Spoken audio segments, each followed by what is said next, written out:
I believed it was an honor.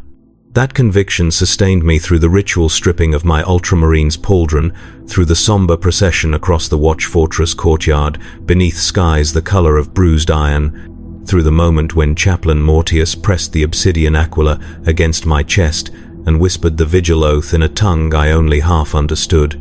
I believed the selection marked me as worthy, as exceptional among my brothers, as chosen for a calling higher even than the chapter that had forged me from a boy into something more than human. The Death Watch, the Long Watch, the Emperor's scalpel in a galaxy drowning in Xenos filth. I had memorized every litany, studied every historical account available in the librarius aboard the Macraga's Honor, imagined myself standing in the tradition of heroes who had hunted tyrannids through frozen wastelands and purged orc empires from the void. When the summons arrived, bearing the seal of Watch Commander Vicus and countersigned by my own chapter master, I knelt and gave thanks to the Primarch's memory and swore I would not dishonor the trust placed in me. The fortress squatted on a moon called Thalassa Prime, a lifeless sphere of cracked basalt and radiation storms orbiting a dead star. It was not beautiful. It was not inspiring. The walls rose from the lunar surface like the ribcage of some fossilized titan, black stone fused with ceramite and adamantium, studded with gun emplacements and auger arrays that swept the void in endless vigilance. There were no banners here, no heraldry visible from orbit, no grand statues commemorating victories or fallen heroes. Only the skull and eye sigil, the inquisitorial rosette rendered in silver across the main gate, a reminder that we served something larger and colder than chapter pride.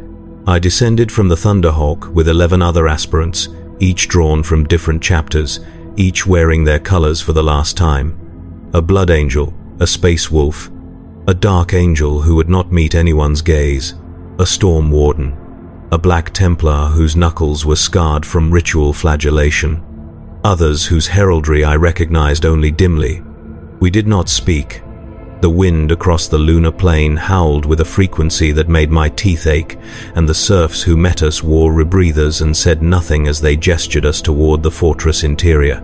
Inside, the air tasted of recycled coolant and incense burned too long. The induction hall stretched 100 meters beneath vaulted ceilings etched with names I could not read in the dim amber lighting. Servo skulls drifted overhead, muttering Binharic prayers, their empty eye sockets flickering with crimson loomlight. At the far end, a dais supported an altar draped in black cloth, and behind it stood the assembled officers of the watch. Chaplains in skull helms, librarians in psychic hoods trailing silver chains, apothecaries with narthecium gauntlets folded across their chests, and watch captains in armor painted the color of void itself. No one smiled, no one welcomed us. Watch Commander Vicus stepped forward, a giant even among Astartes, his armor so old the ceramite had taken on an oily sheen, and the seals along his gorget bore marks I suspected were Xenos script. His voice, when he spoke, was a grinding rasp filtered through a vox grill cracked by some ancient wound. He told us we were nothing. He told us our chapters were irrelevant here. Our traditions, our oaths, our primarchs, the colors we wore, the heraldry we cherished, all of it was dust and sentiment. The Death Watch acknowledged only one loyalty, one purpose, one truth. The Xenos existed to be destroyed. We existed to destroy them. Everything else was distraction. He said the vigil would strip us of illusions, reduce us to our essential function, and rebuild us as instruments fit for the Emperor's true will. He said we would forget our former lives. He said this was necessary. He said it was mercy. Then he gestured to the serfs, and they came forward with chromed tools that gleamed under the chapel lights, and one by one they removed our pauldrons and took them away into a vault I never saw opened again. I watched my Ultramarine's insignia disappear into the darkness and felt the first crack in my certainty. They gave us new armor that night.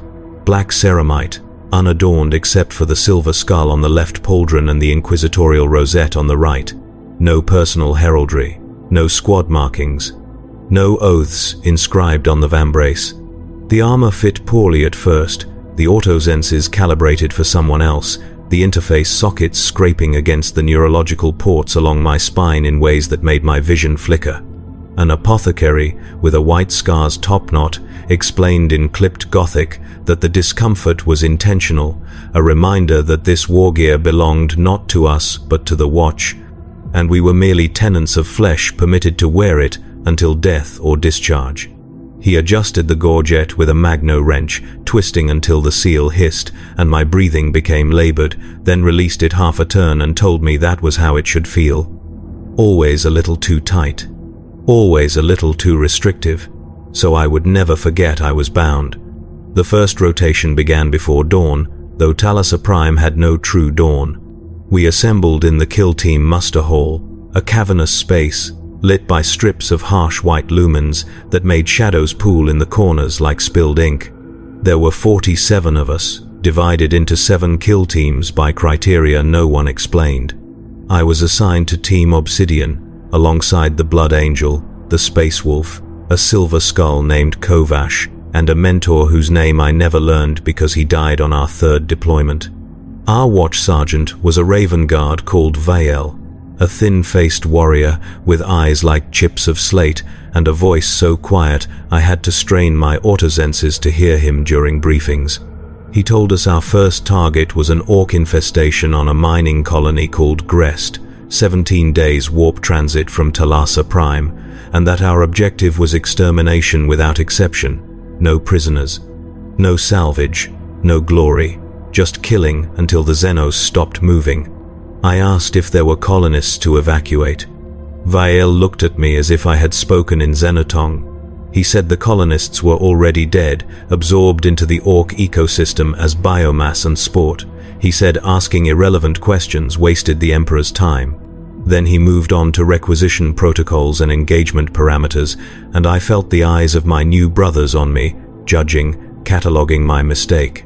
The Blood Angel, whose name was Sariel, leaned close and whispered that questions revealed weakness, and weakness invited scrutiny, and scrutiny in the Death Watch could end with a chaplain's bolt pistol if they decided you lacked the will to serve. I did not know if he was joking. His face, pale and beautiful in the way all sons of Sanguinius were, betrayed nothing. Grest was a charnel house.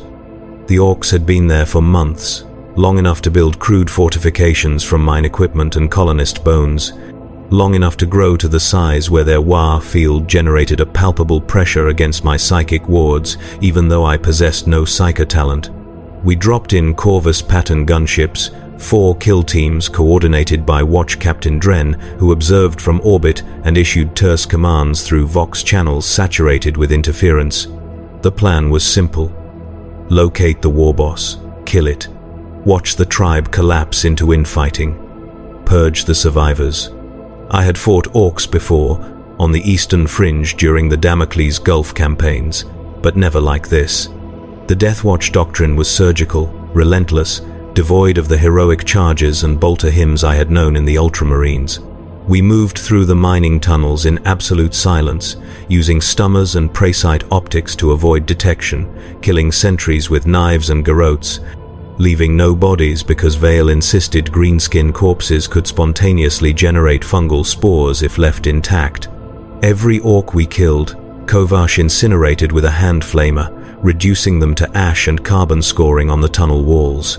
It took 11 hours to reach the war boss. We found it in the central processing facility, a vast chamber where ore conveyors had been repurposed into fighting pits and the air stank of promethium and spilled blood. The beast was enormous, 3 meters tall and layered in scrap metal welded directly into its flesh, surrounded by a mob of lesser orcs hooting and brawling while it bellowed challenges at shadows. Vael gave the signal. We opened fire. Bolters, plasma, melter, everything synchronized to strike in the same half-second, a single overwhelming salvo designed to decapitate leadership before the greenskins understood they were under attack. The war boss died without seeing us, its skull vaporized by a plasma shot from Serial's weapon, and the mob dissolved into chaos just as Doctrine predicted. Then we waded in with blades and finished them while they tore at each other, and I remember thinking this was not battle but butchery, efficient and joyless, and wondering if this was what the Emperor truly wanted from his angels. No one spoke on the flight back to Thalassa Prime. We sat in the Corvus hold, armor scorched and slick with Xenos blood, and Vial cleaned his combat knife with a rag soaked in blessed oils, while the engines screamed through the immaterium. Sariel murmured prayers to his Primarch, words about beauty and sacrifice that seemed hollow in the gunship's iron belly. The Space Wolf, whose name was Halder, sharpened his axe and sang something low in Fenrisian that might have been a dirge. I tried to feel pride, or satisfaction, or the righteousness I had known after purging the tyrannid swarms on Tarsis Ultra. Instead, I felt tired and distant, as if I had watched the battle through someone else's eyes and merely performed the motions expected of me. The Watch Fortress received us without ceremony. Serfs hosed the gore from our armor in decontamination chambers that reeked of lye and ammonia. Apothecaries scanned us for genetic corruption and logged our kill counts in data vaults I never saw. A chaplain, whose name I did not catch, delivered a brief sermon about the Emperor's judgment and the purity of purpose, then dismissed us to our cells. I called mine a cell, though officially it was a personal sanctum. 3 meters by 4. A cot. A weapon rack. A devotional alcove with a purity seal and a single candle that burned with a bluish flame I suspected was not wax. No window, no decorations, no connection to anything I had known before. I lay on the cot and stared at the ceiling, which was black stone veined with silver, and tried to remember the face of my first squad sergeant in the Ultramarines, the one who had taught me the Codex Astartes principles and died holding a breach against Genestealer horrors. I could not remember his name. That frightened me more than the orcs had. The rotations blurred together after Grest. We deployed, we killed, we returned. Each mission had a designation, an objective, a Xenos classification, but they bled into one another until I could no longer distinguish one Danchan from the next. An Eldar Corsair fleet harrying Imperial shipping lanes in the Corvus cluster. A Genestealer cult on a hive world called Vortan, hidden in the industrial sublevels where our flamers turned entire districts into crematoria. A Tau expeditionary force that had established a beachhead on a night world, and we infiltrated their command post during a diplomatic ceremony and butchered their ethereal caste before they could speak a word of their greater good philosophies. Every deployment followed the same pattern. Intelligence briefing, equipment requisition, insertion, killing, extraction, debriefing. Each time, Vale's voice grew a little quieter, a little more mechanical, as if the act of speaking required effort he could barely muster. Each time, I felt something inside me harden and grow cold. They tested us between missions, gene screenings, to ensure no Xenos taint had corrupted our biology. Psychodoctrinal evaluations, where librarians asked questions designed to expose ideological deviation, combat simulations in the kill houses, vast training complexes beneath the fortress, where servitors dressed in alien bioforms stalked us through artificial environments, while overseers monitored our responses and noted hesitations or inefficiencies. I failed a simulation on my 43rd day. The scenario involved a human settlement infiltrated by what appeared to be Genestealers, but the implanted colonists included children, and I hesitated for 2.3 seconds before executing them. 2.3 seconds. The servitor overseer flagged it as unacceptable. That evening, Chaplain Mortius summoned me to his sanctum, a stone chamber lit by braziers that smelled of burning bone, and for an hour he questioned my commitment to the vigil. He asked if I valued human life above the Emperor's will. He asked if sentiment clouded my judgment. He asked if I understood that mercy toward the tainted was heresy in its purest form. I gave the answers I thought he wanted, but he was not satisfied. He made me kneel and recite the litany of unmaking, a prayer I had never heard in the Ultramarines, a prayer that described humanity as clay to be molded and discarded at the Emperor's discretion. When I finished, he placed his bolt pistol against my temple and told me the next hesitation would end with the gun's discharge. I believed him. The gun's muzzle was cold even through my skin, and in that moment I understood that the Death Watch did not merely expect obedience. It demanded the annihilation of doubt, the excision of conscience, the transformation of warriors into perfect executioners who would burn worlds if the order came sealed with the inquisitorial rosette. Mortius withdrew the weapon and dismissed me, but the sensation lingered for days, a phantom pressure against my skull, and I found myself reciting the litany of unmaking in my cell at night, over and over, until the words lost meaning and became only sounds vibrating in my throat. The Space Wolf left Team Obsidian after the 78th deployment. Haraldur had been with us for nearly a standard year, and in that time he had grown increasingly erratic, muttering about dishonor and the loss of sagas, challenging enemies to single combat during missions where doctrine demanded silent extermination.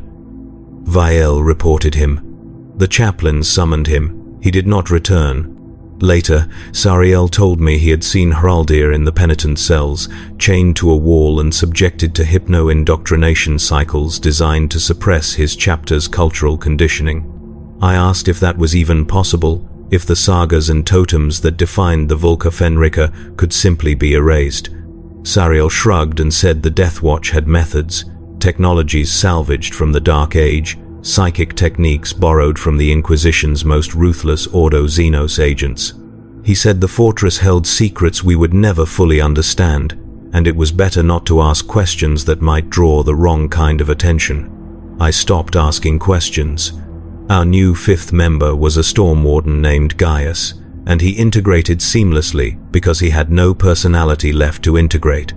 He spoke only when required, executed every order without variation, and spent his downtime in a penitent crouch before his devotional alcove, whispering prayers in a voice so monotone it sounded like malfunctioning Voxcaster static. Vael seemed pleased. He told us Gaius represented the ideal, a warrior purified of ego and doubt, reshaped by the vigil into an instrument of singular purpose. I looked at Gaius and saw nothing human behind his eyes, only the reflection of whatever litanies the chaplains had burned into his psyche, and I wondered if that was what I looked like to others now. The missions grew darker. We deployed to a maiden world where Eldar had established a sanctuary for endangered Xenos fauna, and our orders were to seed the biosphere with life-eater virus. I watched from orbit as the planet's surface turned to grey sludge, forests, and oceans and alien cities dissolving into homogeneous chemical paste, and Vael remarked that the Eldar would think twice before violating Imperium-claimed space again. I wanted to argue that the world had been uninhabited by humans, that the destruction served no strategic purpose, that we had committed genocide not from necessity but from bureaucratic spite, but I said nothing. The words died in my throat, smothered by the weight of conditioning and exhaustion and the memory of Mortius's bolt pistol against my skull. We deployed to a space hulk where Genestealers had infested a derelict cruiser, and instead of purging them with flamers, we captured specimens for an Inquisitor's research. The creatures screamed in their cages, psychic emanations so intense my nose bled and Kovash collapsed from sensory overload. We delivered them to a transport shuttle manned by black-robed figures who did not speak Gothic, and Vael told us never to mention the mission in any log or debriefing. I understood then that the Death Watch did not merely kill Xenos.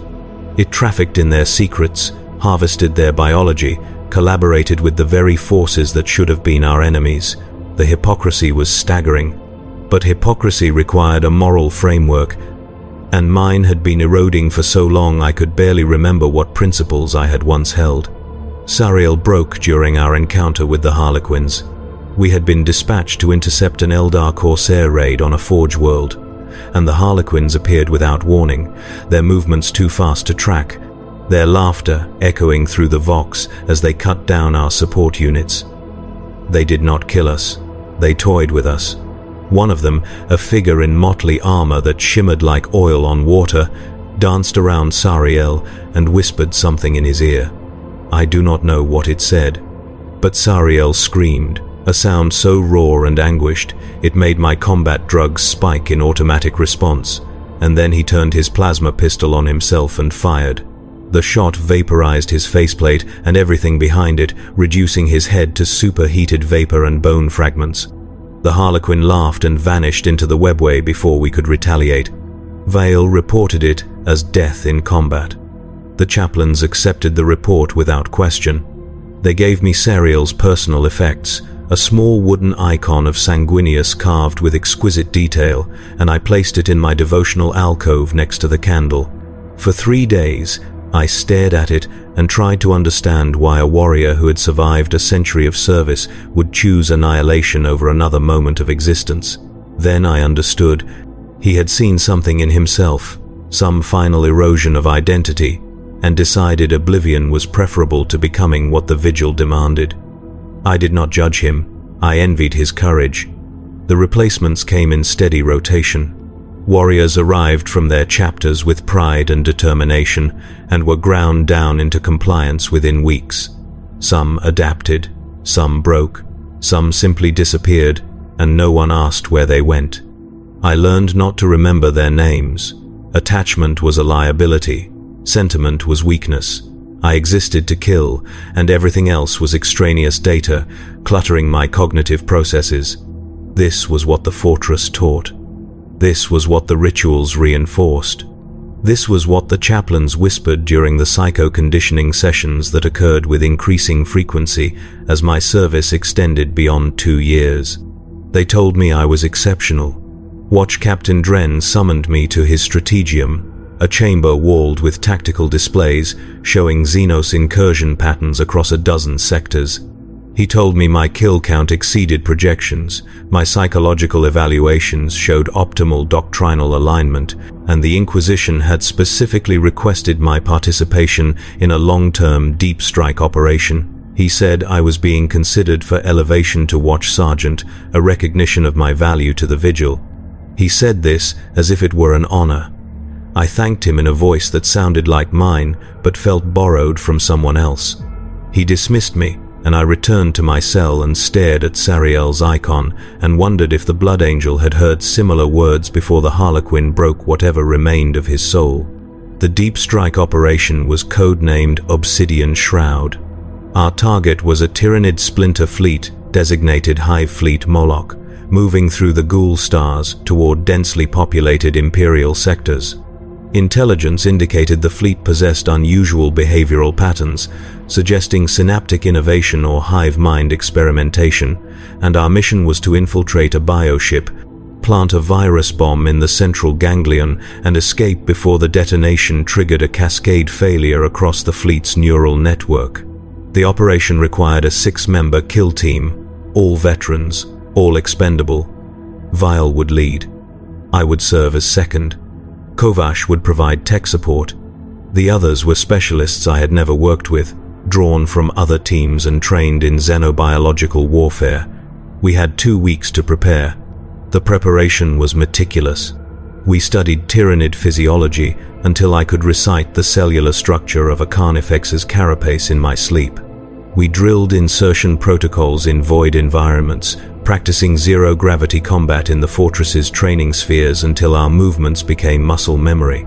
An inquisitor from the Ordo Xenos, a woman named Vassara with augmetic eyes that glowed like embers, briefed us on the virus bomb's deployment mechanism and made us swear oaths of silence under psychic compulsion so severe, my thoughts turned sluggish and grey for hours afterward. She told us the bomb was a relic from the dark age of technology, one of only 3 in inquisitorial custody, and its loss would be considered acceptable if it destroyed Hive Fleet Moloch. She told us we were acceptable losses as well. I did not doubt her sincerity. The insertion went perfectly until it didn't.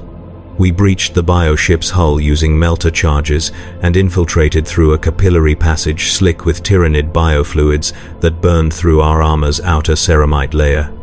The interior was a nightmare of pulsing organic matter, walls that breathed and floors that twitched underfoot, air thick with spores that clogged our rebreathers and triggered allergic responses even through our genetic modifications. We navigated by Dead Reckoning and Auspex pings, moving deeper into the ship's core while Tyranid organisms swarmed past us in the darkness, so focused on their own tasks they did not register our presence. Vael led with absolute confidence, his movements economical and precise, and I followed in his wake and marveled at how thoroughly he had been subsumed by the Death Watcher's conditioning. He was not Raven Guard anymore. He was not even Astartes in the traditional sense. He was a weapon shaped like a man, and watching him move through that alien hell was like watching a servitor execute its programming. We reached the central ganglion after 8 hours. The chamber was vast, a cathedral of flesh and synaptic tissue, and at its center hung a node the size of a battle tank, pulsing with bioluminescent light and trailing neural cables into the surrounding walls. This was the ship's brain, or part of it, the nexus through which the hive mind coordinated the organism's functions. Kovash set the virus bomb, a cylinder of blackened metal etched with symbols I recognized as pre-imperial tech script, and armed the detonator. We had 9 minutes to reach the extraction point. Vael gave the order to move. We turned toward the exit. The hive mind noticed us. The change was instantaneous and total. Every organism in the ship pivoted toward our location with synchronized precision, and the bioship itself convulsed, sealing passages and rerouting its internal structure to trap us. Tyrannid warriors erupted from the walls, their scything talons gleaming with acidic secretions, and gene stealers poured from vents overhead in a chittering wave. We fought. Bolters roaring, flamers spewing promethium, combat blades carving through chitin and flesh. Kovash fell first, torn apart by a lictor that materialized from the shadows and bisected him before he could scream. One of the specialists, a consecrator whose name I never learned, disappeared into a swarm of rippers and emerged seconds later as a skeleton picked clean. Vael kept moving, kept shooting, kept killing, and I followed because I had no other function, no other purpose, nothing inside me except the imperative to survive and complete the mission. We reached the extraction point with 40 seconds remaining. The Thunderhawk descended through a storm of bioplasma and spore mines, its armor blackened and pitted, and we threw ourselves into the hold as the virus bomb detonated.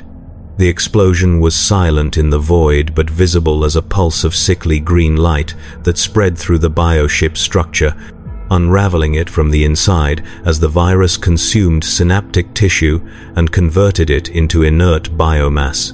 The ship died thrashing, its death scream transmitted through the hive mind's psychic network, and across the ghoul stars, Hive Fleet Moloch faltered and began to cannibalize itself as the cascade failure severed fleet coordination. Vael watched the destruction through the Thunderhawk's viewport and nodded once, satisfied. Then he sat down and cleaned his weapons, and I realized he felt nothing. No triumph, no relief, nothing. I felt nothing as well. Inquisitor Vasara commended us upon our return. She said the operation had exceeded expectations, that the virus bomb's effectiveness validated decades of research, that our sacrifice of team members was regrettable but statistically acceptable. She said I had distinguished myself, that my service record warranted recognition, and that Watch Commander Vicus had approved my elevation to Watch Sergeant pending final psychodoctrinal certification. I stood before her in the debriefing chamber, armor still caked with Tyrannid ichor, and listened to her words and understood they were meant as reward. But they felt like a sentence, like a door closing on whatever I had been before the vigil consumed me. The certification process took 3 weeks. Chaplains subjected me to hypno-indoctrination, psychic interrogation, gene sequencing to confirm doctrinal purity, and simulations designed to test my adherence to Death Watch protocols under extreme stress. They asked me questions about loyalty. They asked me to prioritize objectives in scenarios where human life conflicted with mission parameters. They asked me if I remembered my chapter's teachings, and when I recited Ultramarines' doctrine, they asked why those teachings should matter compared to the Vigil's imperatives. I gave them the answers they wanted because I understood the alternative was Mortius's bolt pistol, or the penitent cells, or whatever fate had claimed Heraldir and so many others who could not adapt. I had adapted. I had become what they required, and when the chaplains finally declared me fit for elevation, I felt only a distant, hollow relief. Watch Sergeant Kalis Threx. They gave me command of a new kill team, 5 warriors drawn from different chapters. and I looked at their faces and saw myself years ago, still clinging to the illusion that the Death Watch would allow them to retain their identities. I said nothing. I led them into the kill houses and ran them through scenarios until they understood that hesitation meant death, that sentiment was weakness, that only the mission mattered.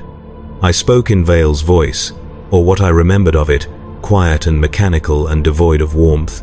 One of them, a Crimson Fist, asked me if I missed my chapter. I told him his chapter was irrelevant and ordered him to run the scenario again until he stopped asking irrelevant questions. Within a month, he stopped asking questions entirely. The deployments continued. Years passed.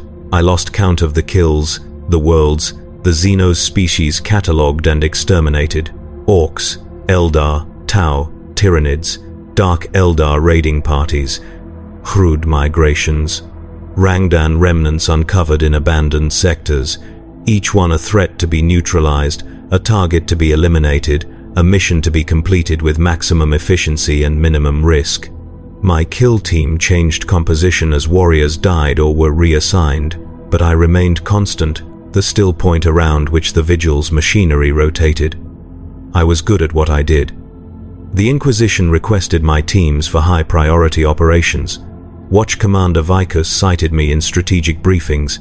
I received commendations I did not read and honors I did not acknowledge. And I felt nothing. The realization came slowly, like ice forming over a lake. I sat in my cell after a deployment where we had purged a Genestealer cult from a Cardinal World's ecclesiarchy district, burning infected priests in their own cathedrals while terrified civilians watched from behind cordon lines. The mission had been textbook, efficient, bloodless from our perspective. But as I removed my armor and saw my reflection in the polished ceramite, I did not recognize the face staring back. The features were mine, the scars and augmetics familiar, but the eyes were empty. There was no anger there, no faith, no conviction, only exhaustion and a kind of hollowness that felt like staring into a void where something vital had once existed. I tried to remember why I had wanted to serve. Before the Death Watch, before the Vigil, when I was still a neophyte in the Ultramarines, learning the Codex Astartes from sergeants who believed in honor and brotherhood and the Primarch's vision of ordered excellence, I tried to remember the pride I had felt during my first battle, the camaraderie of my squad, the sense of purpose that came from defending humanity against the terrors of the galaxy. I could recall the events, the names, the battles, but they felt like someone else's memories, stories I had been told but never lived. The emotional connection was gone, severed by years of conditioning and psycho-doctrinal reinforcement and the relentless grinding away of everything that did not serve the Vigil's purposes. I was a weapon, perfect, efficient, emotionless, and utterly alone. The realization should have horrified me. It should have driven me to the chaplains, to the apothecaries, to anyone who might arrest the erosion of my humanity. But I felt only a distant curiosity, as if observing the deterioration of a machine I had been tasked to maintain. I logged the observation in my personal data slate, a single line appended to decades of mission reports and kill tallies. Noted decline in effective response. Recommend monitoring. Then I sealed the file and prepared for the next deployment, because that was what I did. That was all I did. The summons came during my 8th year of service. Watch Commander Vicus requested my presence in his sanctum, a chamber at the fortress's highest point where the walls were transparent armor cries and the view stretched across Talassa Prime's blasted landscape to the void beyond. He stood silhouetted against the starfield, his massive frame rendered in shadow, and when I entered, he did not turn. He spoke to the darkness, his voice like gravel grinding in a chute. He said my service had been exemplary. He said the Vigil recognized my contributions. He said the Inquisition had noted my effectiveness. Then he said the words I had never expected to hear. My term was complete. I was being released back to the Ultramarines. I stood there, ceramite boots locked against the stone floor, and tried to process the statement. Released, returned. As if 8 years of transformation could be undone, as if I could simply walk back into the chapter that had forged me and resume the identity I had worn before the Death Watch consumed it. Vickers turned finally, and in the starlight his face was a mask of scar tissue and augmetics, his eyes pale and distant. He asked if I understood. I said yes, though I did not. He told me to report to the embarkation deck at dawn, that a shuttle would convey me to the nearest Imperial Navy facility where I could rejoin my chapter. Then he dismissed me with a gesture, and I left his presence and walked through the fortress corridors in a daze, the weight of his words pressing down like a physical force. I should have felt joy, relief, liberation. Instead, I felt terror. That night, I did not sleep. I sat in my cell and stared at the devotional alcove where Sariel's icon still rested beside the candle, and I tried to imagine myself back aboard the Macrage's Honor, surrounded by brothers who spoke of honor and the Codex and the Primarch's legacy. I tried to imagine wearing Ultramarines blue again, reciting the old litanies, serving in a company where victories were celebrated and fallen brothers mourned. The images would not cohere. They felt false, alien, like costumes I no longer fit. The Death Watch had not merely stripped away my chapter identity. It had replaced it with something else, something colder and sharper and incompatible with the warrior I had been. I was not Ultramarines anymore. I was not even certain I was Astartes in any meaningful sense. I was Death Watch. And the Death Watch did not release its grip easily. The embarkation deck was crowded the next morning. 3 other warriors stood ready for departure, each drawn from different kill teams, each wearing the black armor with their chapter pauldron restored, a salamander, an iron hand, a raptor. They looked uncomfortable, shifting their weight and adjusting straps as if the armor no longer fit correctly. I recognized the expression. The same unease I felt, the same sense of dislocation. A chaplain delivered a brief benediction, thanking us for our service to the vigil and reminding us that we carried the Emperor's will wherever we went. Then the shuttle's engines ignited, and we boarded in silence and lifted away from Talassa Prime's surface, and I watched the watch fortress recede through the viewport until it was only a black smudge against the lunar gray. The salamander wept, quietly, his shoulders shaking, tears cutting tracks through the grime on his face. The iron hand stared at nothing, his augmetic eyes clicking and refocusing as if searching for targets that were not there. The raptor cleaned his combat knife with obsessive precision, the same motion repeated endlessly, his hands trembling. I sat apart from them and felt nothing, and wondered if that made me the most damaged or the most successfully reconditioned. The Navy facility was a sprawling orbital platform in the Ultramar sector, and the Ultramarines maintained a permanent garrison there. I disembarked and was met by a captain of the 4th Company, a warrior I vaguely remembered from my neophyte training decades ago. He greeted me by name, called me brother, and said the chapter was honored by my return. His words were warm, his smile genuine, but I could not reciprocate. I stood before him in my black armor, the inquisitorial rosette still bolted to my pauldron, and I saw him register my silence, my stillness, the absence of anything resembling the enthusiasm he expected. His smile faded. He asked if I was well. I told him I was functional. The word choice disturbed him. I could see it in the tightening around his eyes, but he said nothing more and escorted me to the garrison's apothecarian for processing. The apothecary was efficient and thorough. He scanned my biology, logged my augmetics, reviewed my service history from the data slate I provided. He asked about injuries sustained during the vigil. He asked about psychological status. He asked if I had experienced nightmares, hallucinations, episodes of dissociation. I answered truthfully. No nightmares, no hallucinations, no episodes, nothing. His expression grew concerned, and he ran additional scans, focusing on neurological activity and genetic markers associated with trauma response. When the results returned, he frowned and called in a librarian. The librarian was a psyker of moderate strength, and he conducted a shallow psychic examination while I sat motionless on the apothecarian's examination slab. I felt his presence in my mind, a gentle probing. and I did not resist because resistance implied I had something to protect.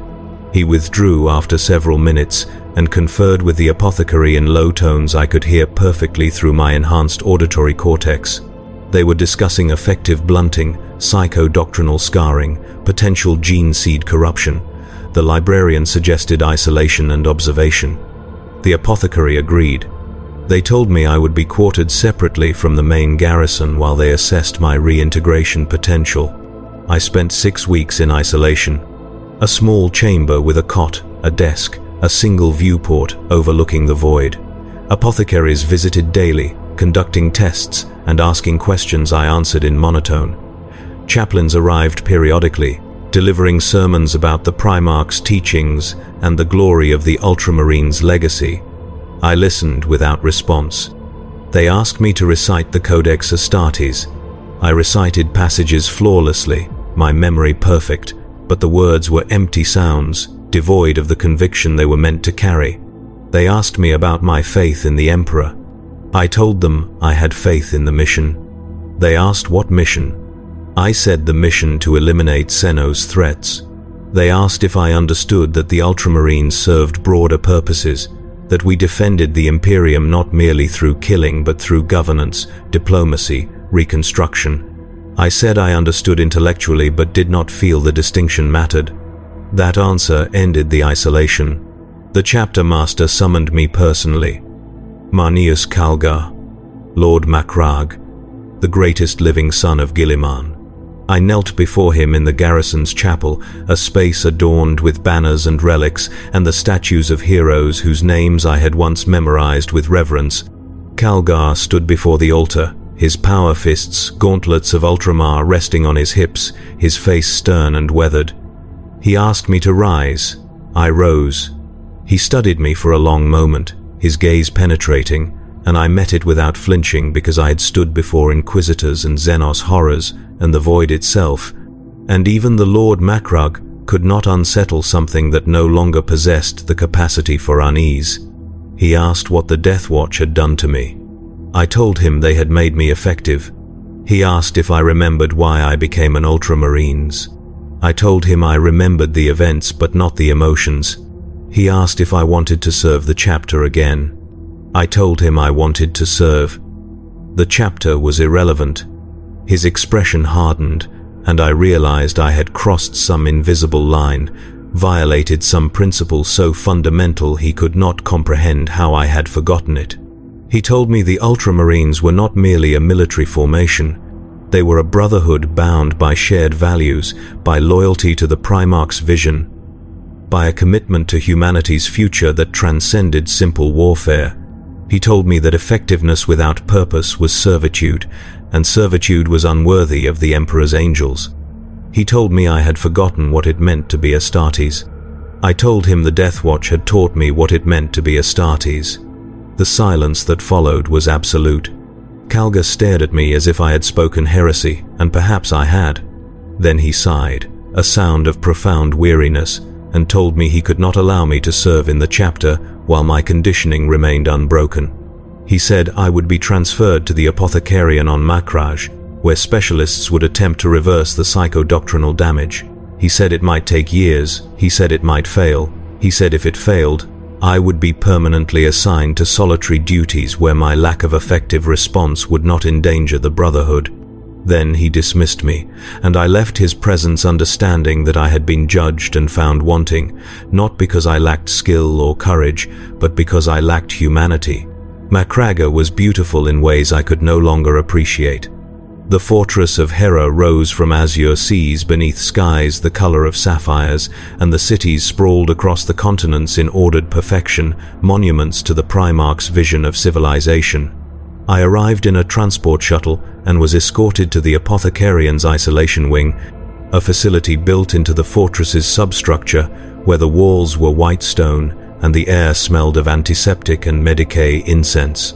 They assigned me a personal apothecary, a veteran named Thalric who had studied at the Terran Scholastica Medicae and specialized in gene seed restoration and psychoneurological rehabilitation. He greeted me with professional courtesy and told me he would do everything possible to restore what the Vigil had taken. I asked him what that was.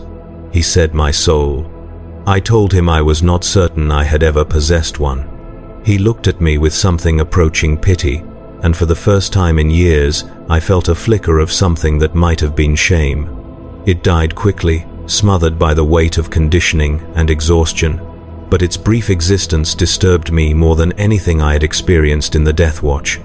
It suggested something still lived beneath the armor and augmetics and psycho-doctrinal scarring, some fragment of the boy who had been recruited from Macrage Schola Progenium and transformed into a weapon. But I could not access it, could not nurture it, could not even acknowledge it without triggering the reflexes the vigil had burned into my psyche. Thalric began the rehabilitation process immediately. Hypnotherapy to counteract the Death Watch's conditioning, cognitive exercises designed to rebuild effective pathways, gene therapy to address potential biological damage. He showed me images of my former squad brothers and asked me to describe my feelings. I described nothing because I felt nothing. He played recordings of Ultramarines' victories and asked me to identify moments of pride or joy. I identified tactical successes but could not attach emotional significance to them. He brought in my former sergeant, an ancient warrior named Timon who had survived the First Tyrannic War, and Timon spoke of our shared battles and the camaraderie we had known. I listened politely and confirmed the factual accuracy of his memories, but I could not share his warmth or nostalgia. Timon wept when he left. Thalric increased the intensity of the treatments.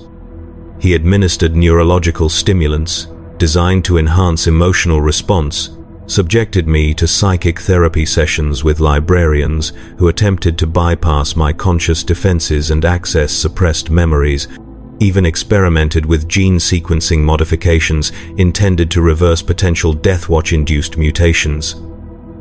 Nothing worked. Or rather, everything worked on a technical level, the treatments producing measurable changes in brain activity and hormonal responses, but the changes did not translate into subjective experience. I remained hollow, a functional shell animated by reflex and conditioning, capable of executing orders and maintaining biological processes, but devoid of the inner life that defined personhood. After 6 months, Thalric admitted defeat. He told me he had exhausted every treatment available within the Ultramarines' medical resources. He told me the damage was too extensive, too deeply embedded in my psycho-neurological architecture, possibly irreversible without technologies the Imperium no longer possessed or magics the chapter would never sanction. He told me he was sorry. I thanked him for his efforts and felt nothing, and his face crumpled with a grief I understood intellectually but could not reciprocate. Chapter, Master Calgar summoned me again. This time, the meeting occurred in his private strategium, a chamber lined with tactical displays and historical documents, and he was not alone. Several captains attended, along with Chief Librarian Tigurius and the Master of Sanctity. They questioned me extensively, probing my understanding of the Codex Astartes, my loyalty to the chapter, my willingness to serve in diminished capacity. I answered every question with perfect accuracy and absolute emotional detachment. They conferred among themselves, and I heard fragments of their discussion. Dangerous precedent, cannot allow this to spread. Must protect the Brotherhood. Ultimately, Calgar rendered his judgment. I was to be assigned to the Death Spectres, a penal formation composed of Ultramarines and successor chapter warriors who had been compromised in various ways, rendered unfit for standard service but still valuable as combatants. We would undertake suicide missions, high-risk operations where strategic value outweighed the expected casualties. We would serve until death claimed us, and our names would be struck from the chapter's honor rolls, our gene seed harvested only if recovery proved feasible. It was exile disguised as duty, a way to extract value from damaged assets while preserving the chapter's integrity. I accepted without protest. The Death Spectres operated from a strike cruiser called the Penance Eternal, a battered vessel that had served for millennia and bore scars from countless engagements. I boarded with 11 other condemned warriors, each carrying their own burdens of failure or corruption or psychological damage. We did not speak, we did not fraternize, we existed in parallel, each isolated in our own prisons of traumatized psyche and broken conditioning. The missions were exactly as promised: boarding actions against space hulks infested with genostealers, planetary assaults where our role was to draw enemy fire while main forces maneuvered, rearguard actions covering evacuations from doomed worlds. We died in steady attrition, and our deaths were logged as acceptable losses, and I led my brothers into the fire and felt nothing when they fell beside me. Years passed, decades. I lost count of the deployments, the worlds, the fallen brothers whose names I never learned. The Penance Eternal became my home, its corridors more familiar than Macroge's halls had ever been, and the Death Spectres became my brotherhood in the only way I could still understand brotherhood: a collection of broken weapons united by their brokenness. I was promoted to sergeant, then lieutenant, then captain, not through merit but through attrition, as those above me died and I survived. I survived because I was good at what I did, because the Death Watch had honed me into an instrument incapable of hesitation or doubt, and what made me unfit for the Ultramarines made me ideal for the Death Spectres. I existed, I killed, I waited for the death that never came. And then, during a deployment to a Forge world besieged by Orc hordes, I encountered another Death Watch veteran. He wore the black armor, the silver skull, and he fought with the same cold efficiency I recognized in myself. After the battle, I approached him in the debarkation zone while servitors hauled Orc corpses into incinerators. I asked which chapter he had served before the vigil. He told me he could not remember. He said the Death Watch had been his only identity for so long that his original chapter had faded into insignificance, and when his term ended, he had nowhere to return to, so he had volunteered for permanent service. I asked if he was content. He said contentment was irrelevant. He said he existed to kill Xenos, and the vigil provided ample opportunity for that purpose, and anything beyond was unnecessary complication. I recognized his words. They could have been mine. And in that moment, staring at this faceless warrior who had been consumed so thoroughly by the Death Watch that nothing remained of his former self, I understood what I had become. Not unique, not exceptional, not even particularly tragic, simply one of countless weapons produced by the Imperium's machinery of war, shaped and discarded and repurposed according to strategic necessity. The Death Watch had not destroyed me. It had revealed what I had always been beneath the veneer of chapter pride and Primarch worship: a tool, an instrument of violence, a necessary evil in a galaxy that required evil to survive. The realization should have broken me. Instead, it brought a kind of peace. I returned to the Penance Eternal and sat in my cell, a space identical to the one I had occupied on Talisa Prime, and I understood that I had been searching for something to mourn, some lost identity to grieve, when in truth there had never been anything to lose. I had been forged from childhood to kill the Emperor's enemies. The Ultramarines had given me one set of protocols. The Death Watch had given me another. The Death Spectres had given me a third. But the core remained unchanged. I was a weapon, and weapons did not require identity or purpose beyond their function. I stopped resisting. I stopped trying to remember what it felt like to be human, or Astartes, or anything other than what I was. I stopped seeking connections with my brothers or meaning in my service or hope for a future that did not end in violent death. I simply existed, moment to moment, deployment to deployment, kill to kill. The years passed. The galaxy burned. I fought in obscurity on worlds whose names I did not learn against enemies I did not hate, and when I finally fell, struck down by a Tyranid warrior's scything talons during a rearguard action on some nameless agri-world, my last thought was not of the Emperor or the Primarch or the Chapter or any of the ideals I had once pretended to serve. It was simply relief. Relief that the waiting was over, that the function had reached its terminus, that the weapon had finally broken beyond repair. I lay on blood-soaked earth beneath alien skies and felt the life drain from my body in steady pulses, and I welcomed the darkness not as enemy or friend but as simple conclusion. Somewhere, apothecaries would harvest my gene seed and implant it in a new aspirant who would repeat the cycle of transformation and service and erosion. Somewhere, the Death Watch still turned warriors into weapons and discarded them when their edges dulled. Somewhere, the Imperium ground on in its eternal war against extinction, fueled by the sacrifice of souls it never acknowledged and heroes it never mourned. But I was done. I had served. I had killed. I had endured the twisted life of the Death Watch and survived long enough to understand that survival was not victory but merely prolonged suffering. And now, finally, mercifully, it was finished. The darkness took me gently, and I surrendered to it without resistance, a weapon returning to the armory, a tool laid aside, a life that had never truly been lived, reaching its unremarkable end in the mud and blood of a galaxy that would never remember my name.